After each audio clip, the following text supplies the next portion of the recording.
Number 10. German U-boat UB-122. For over a century now, a remarkably intact submarine has sat in the mud along the bank of the River Medway in Kent, England. It is thought to be one of more than 100 U-boats that the Germans surrendered at the end of World War I. Some of the vessels were given to the French Navy, but most were simply scrapped. Nobody knows how or why the lone wrecked submarine ended up where it is. Experts believe it's a U-boat known as UB-122, which was among the surrendered group of vehicles. It would have carried as many as 10 torpedoes during the war. It's possible that the tow line pulling the boat snapped and broke off, and it was more trouble than it was worth to chase the submarine down. UB-122 is the only complete U-boat that has ever been found in British tidal waters, according to marine archaeologist Mark Dunkley, who spoke with Mail Online. He said that there are no plans to preserve it. This is the only visible example of just 40 known U-boat wrecks that happened in British waters. The vehicle's visibility changes along with the water levels, and it's gained an increasing amount of attention in recent years after being exposed by a series of harsh storms. Number 9. SS City of Adelaide. Launched from Glasgow, Scotland in 1863, the SS City of Adelaide originally served as a passenger steamship that carried passengers between Sydney, Melbourne, and Honolulu. It was later converted into a cargo vessel and sailed for nearly 50 years before it was gutted by a days-long fire in 1912. George Butler, a resident of Australia's Magnetic Island, bought the burned ship with plans to use it as a breakwater, but it ran aground in Cockle Bay while en route to its new home. During World War II, a bomber struck one of its masts during a training exercise, killing 3 members of the Australian Air Force and 1 member of the US Navy. To this day, the waterlogged vessel remains partially submerged at the crash site. The hull is in pieces after being battered by the elements, and it's become deteriorated and overgrown with mangrove trees that have genetically adapted to survive in the unusual and challenging environment. Because it's located in a marine park, the wreck is protected from commercial fishers, allowing the mangroves to continue growing undisturbed as they take over what's left of the city of Adelaide. Number 8. Poro. It's hard to imagine Adolf Hitler as the type of person who believed in taking vacations, but even he thought that select people deserved some downtime, and his vision for what that looked like was about as bleak as you probably imagine it to be.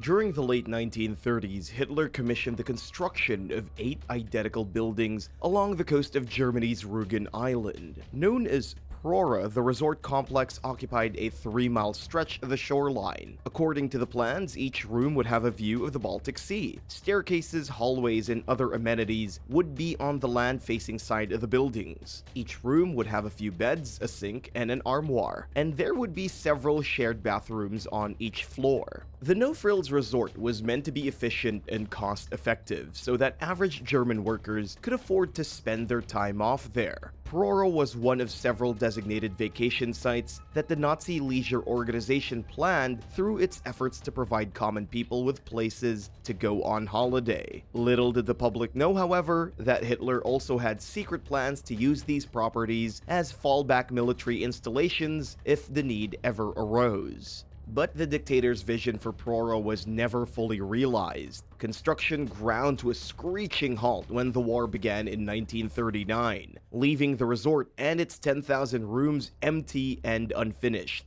The site still found use as housing for refugees and then as an elderly housing complex, but it has sat abandoned and decaying since sometime during the 90s. Number 7. Liepaja Northern Forts.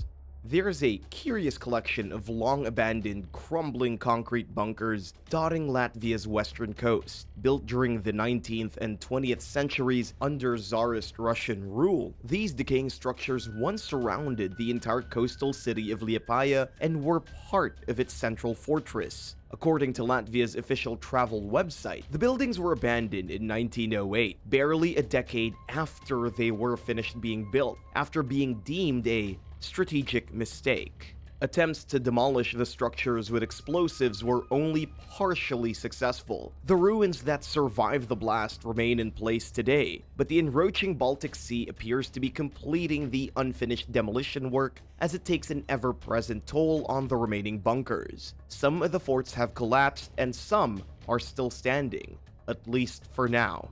Tourists can visit the ruins of the northern forts, as they're called, while they're still there. During guided tours, visitors can step back in time by playing an interactive game called Escape from the USSR. It's more or less a mock scenario that involves rescuing a friend who was kidnapped by the Soviets. Would you be up for a round, or would you rather just learn from a tour guide the old-fashioned way? Let me know in the comments below, but first, be sure to subscribe.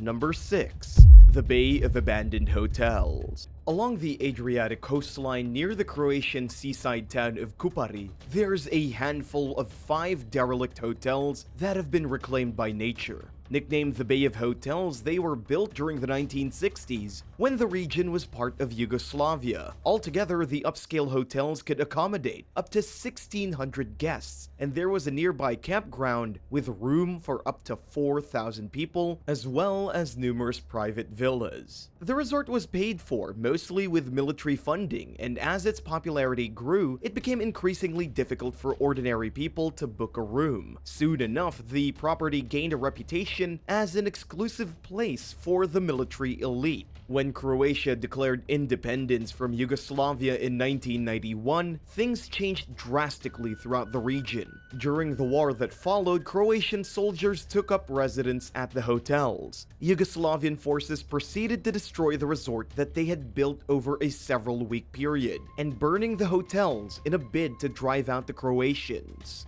The war ended in 1995 with a Croatian victory. Today, the region remains littered with reminders of the devastating violence that they went through to win the conflict. Once bustling vacation sites now sit rotting along the otherwise picturesque coastline. But that may soon change. The area has seen an uptick in visitors in recent years, and the decaying hotels are catching the attention of investors and developers, indicating that perhaps the property will be revived at some point in the near future. Number 5.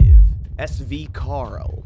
The SV Karl was a steel-hulled German warship that ran aground on the Cornish coast during World War I. Its long-forgotten ruins reappeared in 2019 during low tide after a violent storm. In 1917, the British Navy was towing the 60-foot, 3-masted sailing vessel to London, with plans to dismantle it for scrap metal when it became stuck on a reef during a storm and broke away from its tow line. Tugboats made 2 attempts to refloat the ship after salvage experts noticed that the hull seemed undamaged. But their efforts were in vain, and the SV Karl was ultimately declared a loss and abandoned in place. Shortly thereafter, it became buried in sand. Late last year, the long-buried ship briefly emerged from the sand, giving people an opportunity to catch a glimpse of the ghastly wreck. This isn't the first time that the ship revealed itself to beachgoers, though. It often appears during winter, when storms wash away the sand covering it, according to Cornwall Live.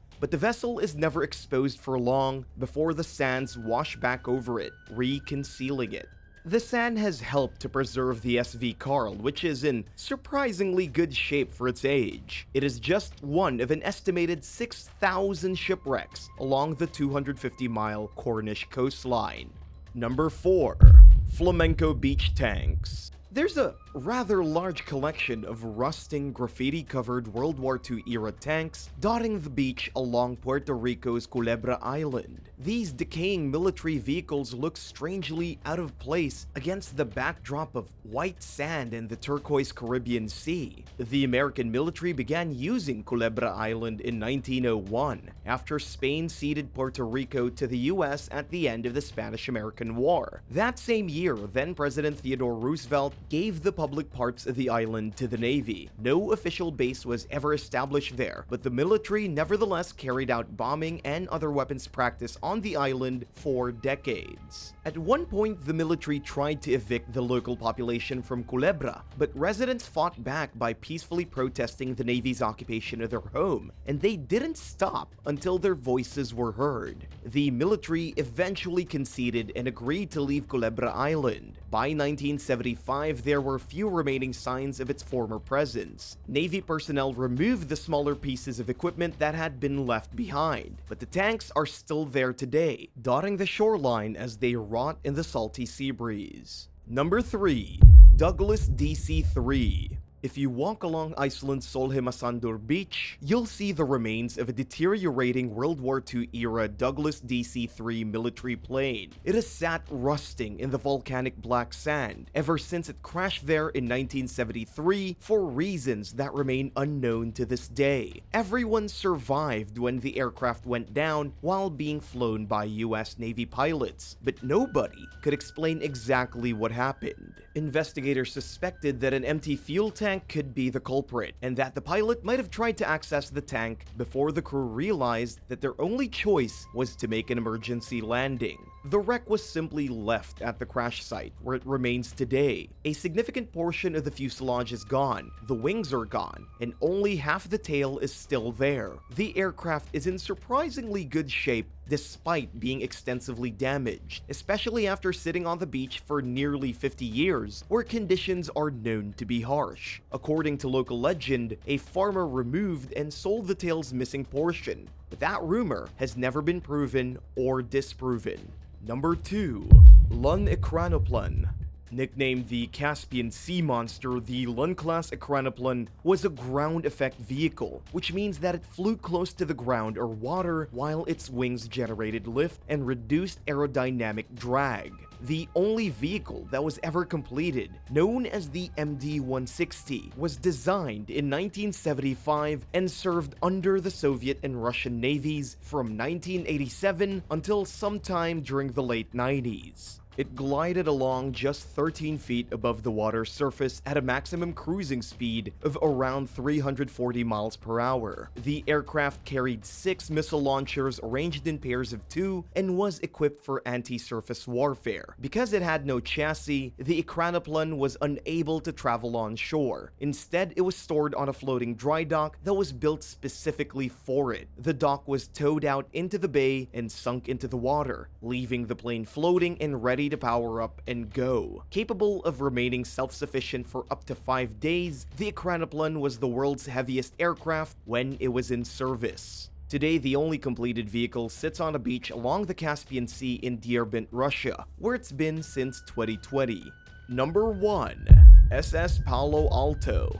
The SS Palo Alto is one of several ships that were built toward the end of World War I with a combination of concrete and steel. Known as ferroconcrete, the material was much cheaper than the cost of building a ship entirely out of steel. The Palo Alto was designed as a tanker for the US Navy, but the war was long over by the time it was finished being built in 1919. For the next 10 years, the ship was mothballed, which means that it was stored in case a later need arose for its use. But the military eventually decided to get rid of it, and in 1929, the Seacliff Amusement Corporation bought the vessel and grounded it off the Northern California coast, with plans to turn it into an entertainment complex featuring a dance pool, cafe, swimming pool, and more. But the stock market crashed later that year, devastating the economy and causing unforeseen financial problems for the ship's owners. Within a few years, the company went bankrupt. The Palo Alto's future became even bleaker when it cracked during a brutal winter storm. But not all hope was lost. The state of California bought the ship and turned it into a fishing pier for a short time. Bad weather continued to batter the Palo Alto, however, rendering the pier unsafe and leading to its closure in 1950. The site was reopened in the 1980s for several years, following a short-lived restoration attempt. In the early 2000s, dozens of seabirds died from exposure to oil that was eventually traced to the ship's fuel tank, which was cracked